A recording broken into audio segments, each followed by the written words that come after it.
صلی اللہ علی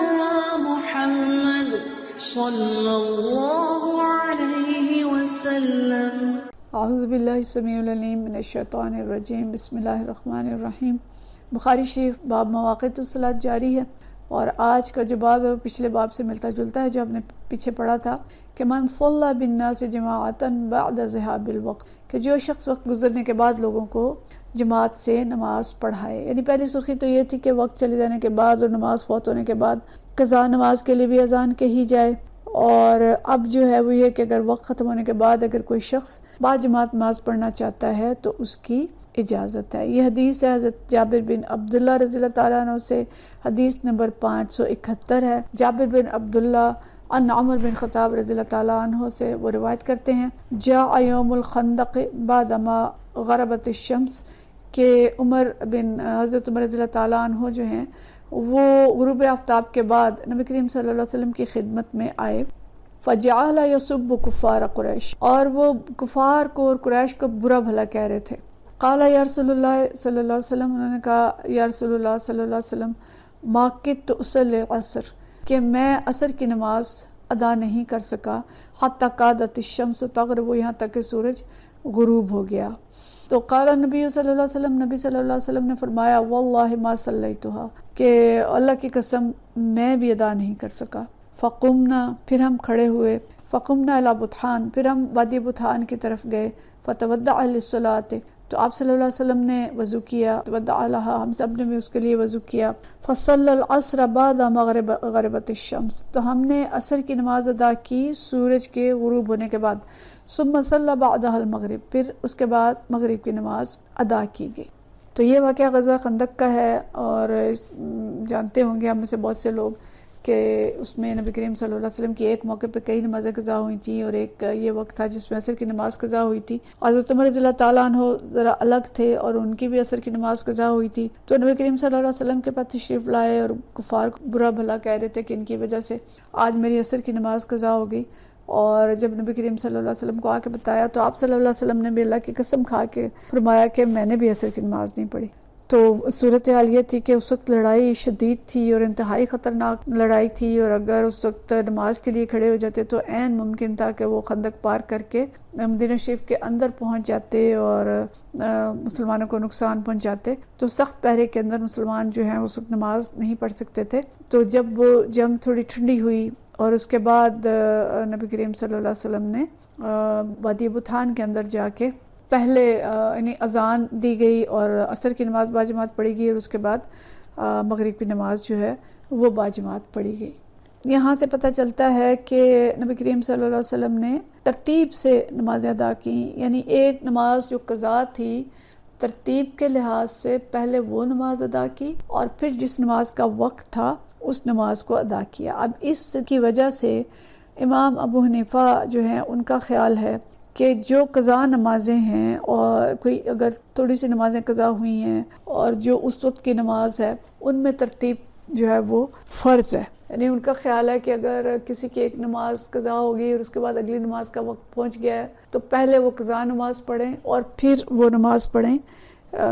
جس کا وقت ہے، جیسے نبی کریم صلی اللہ علیہ وسلم نے پہلے عصر پڑھی اور پھر مغرب پڑھی۔ امام شافعی یہ فرماتے ہیں کہ جو ترتیب اختیار کی تھی نبی کریم صلی اللہ علیہ وسلم نے یہ مستحب ہے، ضروری نہیں ہے۔ مطلب ان کے خیال میں یہ فرض نہیں ہے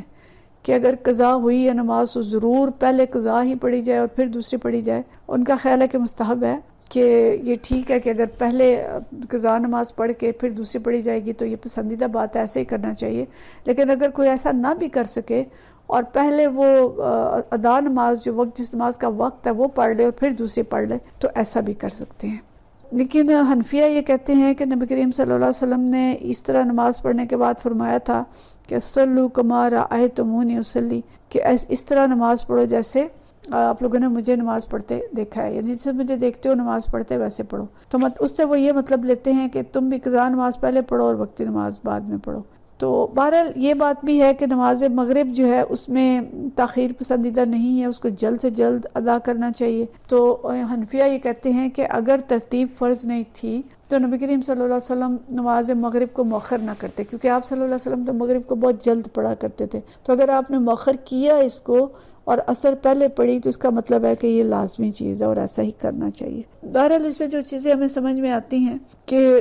اس حدیث سے کہ مشرکین کو برا بھلا کہا جا سکتا ہے، البتہ گالیاں نہیں دینی چاہیے. حضرت عمر فاروق رضی اللہ تعالیٰ عنہ نے کوئی فحش زبان ان کے لیے استعمال نہیں کی، لیکن ظاہر انہیں غصہ بہت تھا کہ ان کی وجہ سے ہماری نماز قضا ہو گئی، تو ان کو برا بھلا کہہ رہے تھے. اور نبی کریم صلی اللہ علیہ وسلم نے قسم کھائی کہ میری بھی نماز جو ہے وہ قضا ہو گئی ہے. تو دو باتیں یہاں سے پتہ چل رہی ہیں کہ ایک تو اس قسم سے حضرت عمر رضی اللہ تعالیٰ عنہ کو تسلی دینا تھا کہ آپ کی نہیں ہماری بھی نماز قضا ہوئی ہے، اور ہم بھی اس وجہ سے پریشان ہیں کہ ان کے دل کو تھوڑی ڈھارس ہو جائے کہ صرف ان سے ہی یہ نہیں ہوا بلکہ باقی صحابہ جو ہیں ان کے بھی نماز جو ہے اس میں تاخیر ہوئی ہے، تو زیادہ پریشان نہ ہو، ان کو تسلی دینی مقصود تھی. جیسے پچھلی حدیث نے ہم نے پڑھا تھا کہ آپ صلی اللہ علیہ وسلم نے صحابہ کو یہ کہہ کے تسلی دی کہ جانے اللہ نے روحیں قبض کر لی تھی اور پھر اللہ نے ہی واپس کی ہیں. تو آپ صلی اللہ علیہ وسلم کتنا اپنے ساتھیوں کے دلجوئی کرتے تھے اور اس کا خیال رکھتے تھے. اور تیسری بات ہمیں یہ پتہ چلی کہ وقت گزر جانے کے بعد قضا نماز جو ہے باجماعت ادا کرنے کی اجازت ہے اور جائز ہے.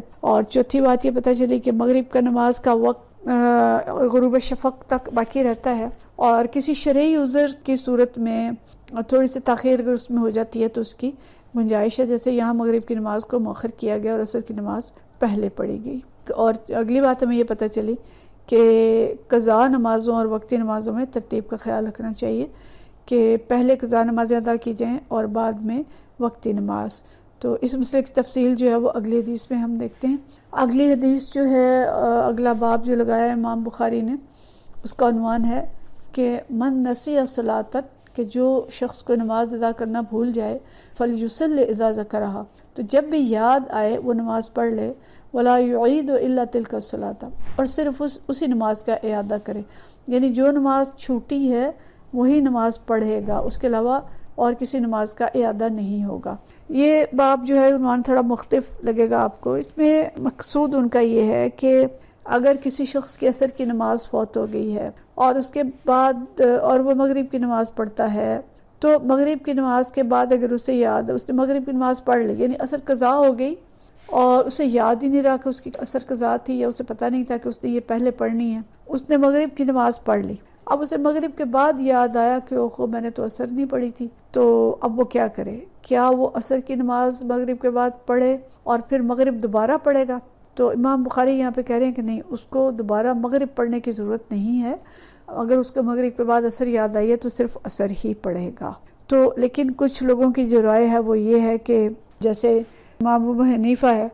وہ یہ کہتے ہیں کہ جس کے اگر کسی کو بھول گیا کوئی اور یاد نہیں رہا تو نسیان کی بنا پہ ترتیب ساقط ہو جاتی ہے، کہ اس کو تو یاد ہی نہیں رہا تھا کہ اس نے عصر پڑھنی ہے، اور ترتیب کیسے باقی رکھتا. تو مغرب اس نے پڑھ لی تھی تو عصر اس کے بعد پڑھ لے، تو اس کو مزید مغرب کو جو ہے اس کو دوبارہ پڑھنے کی ضرورت نہیں ہے. لیکن بعض علماء جو ہیں امام جو ہے ان کا خیال یہ ہے کہ اگر مغرب پڑھ لی ہے اور عصر اس کے بعد پڑھی ہے تب اس کو مغرب دوبارہ پڑھنی پڑے گی. لیکن یہاں پہ ہم مختلف اقوال امام بخاری لائے ہیں، اور ایک حضرت ابراہیم نخعی کا قول ہے، وقال ابراہیم من ترک الصلاۃ واحدۃ 20 سنہ، کہ ایک شخص نے ایک نماز چھوڑ دی ہے اور 20 سال گزر گئے ہیں، اس کو یاد نہیں آیا کہ اس نے وہ نماز پڑھنی تھی، لم یعد الا تلک الصلاۃ الواحدہ، اور 20 سال تک اس نے قضا ادا نہیں کی، تو اس دوران وہ وقتی نمازیں پڑھتا رہا. اب اس کے بعد اگر نے وہ اعادہ کیا اس نماز کو پڑھا ہے تو وہ ایک ہی نماز پڑھے گا، وہ 20 سال کی نمازیں اسے نہیں پڑھنی پڑیں گی. لیکن اب اگر کچھ لوگ یہ کہہ رہے ہیں کہ جی اس کو یہ بیچ والی نمازیں ساری دوبارہ پڑھنی پڑیں گی، تو 20 سال کی نمازیں تو وہ نہیں پڑھ سکتا. تو یہاں پہ حدیث جو لائی ہے بخاری یہ 572 ہے، اور حضرت انس رضی اللہ تعالیٰ عنہ سے روایت ہے، عن انس عن النبی صلی اللہ علیہ وسلم، حضرت انس نبی کریم صلی اللہ علیہ وسلم سے روایت کرتے ہیں، قال من نسی صلاۃ فلیصلی اذا ذکرہا، کہ جو شخص نماز بھول جائے تو جب اسے یاد آئے وہ پڑھ لے. لا کفارۃ لہا الا ذالک، اس کے سوا کوئی کفارہ نہیں ہے، یعنی اس قضا نماز کو پڑھنے کے سوا اس کا کوئی کفارہ نہیں ہے. وَأَقِمِ الصَّلَاةَ لِلذِّكْرِ، یعنی اس کے بعد انہوں نے یہ بات بولی کہ اللہ تعالیٰ کا ارشاد ہے کہ میری یاد کے لیے نماز قائم کرو. قال موسیٰ بن اسماعیل فرماتے ہیں، ان حمام سمعتہ یقول بعد، کہ موسیٰ بن اسماعیل نے کہا کہ حمام نے یہ کہا کہ میں نے حضرت قتادہ سے بعد میں جو الفاظ سنے وہ تھے وَقِمِ الصَّلَاةَ لِلذِّكْرِ، کہ میرے ذکر کے لیے، میری یاد کے لیے نماز قائم کرو۔ تو مطلب کیا ہے اس حدیث سے، جیسے ہم نے پیچھے پڑھا کہ اگر کسی کی ایک نماز قضا ہو گئی ہے اور اس کو بعد میں یاد آیا کہ میری نماز قضا ہے، کوئی اور نماز وہ پڑھ چکا تھا، تو جب اس کو یاد آئے وہ پڑھ لے، اس کا اور کوئی کفارہ نہیں ہے۔ اور یہ لوگ جو کہتے ہیں کہ اس کو یاد آیا اور درمیان میں وہ نمازیں پڑھ چکا تھا تو اس کو وہ نمازیں دوبارہ پڑھنی پڑیں گی، تو ایسی کوئی بات نہیں ہے، اس کو وہی ایک نماز پڑھنی ہے جو قضا ہوئی ہے۔ اور چاہے اسے 10 سال بعد یاد آئے، چاہے 20 سال بعد یاد آئے، یا وہ سو کے اٹھا اور اس کو اسی وقت یاد آ گیا، تو اسی وقت اسی کو نماز پڑھ لینی چاہیے، اور دوسری جو نمازیں ہیں ان کی قضا، ان کو دوبارہ پڑھنے کی ضرورت نہیں ہے۔ تو پتہ ہمیں یہ چلا کہ فوت شدہ نمازوں کی قضا ضروری ہے، یعنی کہ بس جو چھوٹ گئی ہیں بس چھوٹ گئی ہیں، ان کو نمازیں دوبارہ ادا کرنی پڑیں گی، کم ہوں یا زیادہ ہوں، بھول کی وجہ سے ہوں، نیند کی وجہ سے ہوں، یا کوئی اور وجہ ہو، ان کی قضا کی جائے گی۔ اور نبی کریم صلی اللہ علیہ وسلم نے فرمایا کہ ان کا ادائیگی کے سوا کوئی کفارہ نہیں ہے۔ جیسے روزے کا ہوتا ہے نا کہ روزے کا کفارہ ہے کہ کوئی شخص اس سے روزے چھوٹ گئے ہیں، اب اس کی حالت ایسی ہے کہ روزہ نہیں رکھ سکتا تو اس کا کفارہ ادا کر سکتا ہے، لیکن نماز کا کوئی کفارہ نہیں ہے۔ نماز کا کفارہ اس کو ادا کرنا ہی ہے، اور کوئی شخص دوسرے کی طرف سے نماز ادا نہیں کر سکتا۔ جس کے ذمے نماز فرض ہے وہ نماز اسی کو پڑھنی ہوگی، جب یاد آ جائے اس وقت نماز پڑھ لیں، اور لیکن البتہ اگر مکروہ اوقات ہیں تو اس میں نماز نہیں پڑے گی۔ اچھا، اور اگر کوئی عورت حائضہ عورت ہے اور حالت حیض میں اسے یاد آئے کہ اس کی نماز رہتی ہے، تو اس وقت ظاہر وہ نماز نہیں پڑھے گی، بلکہ غسل کے بعد اس نماز کو وہ ادا کرے گی۔ وآخر دعوانا ان الحمد للہ رب العالمین۔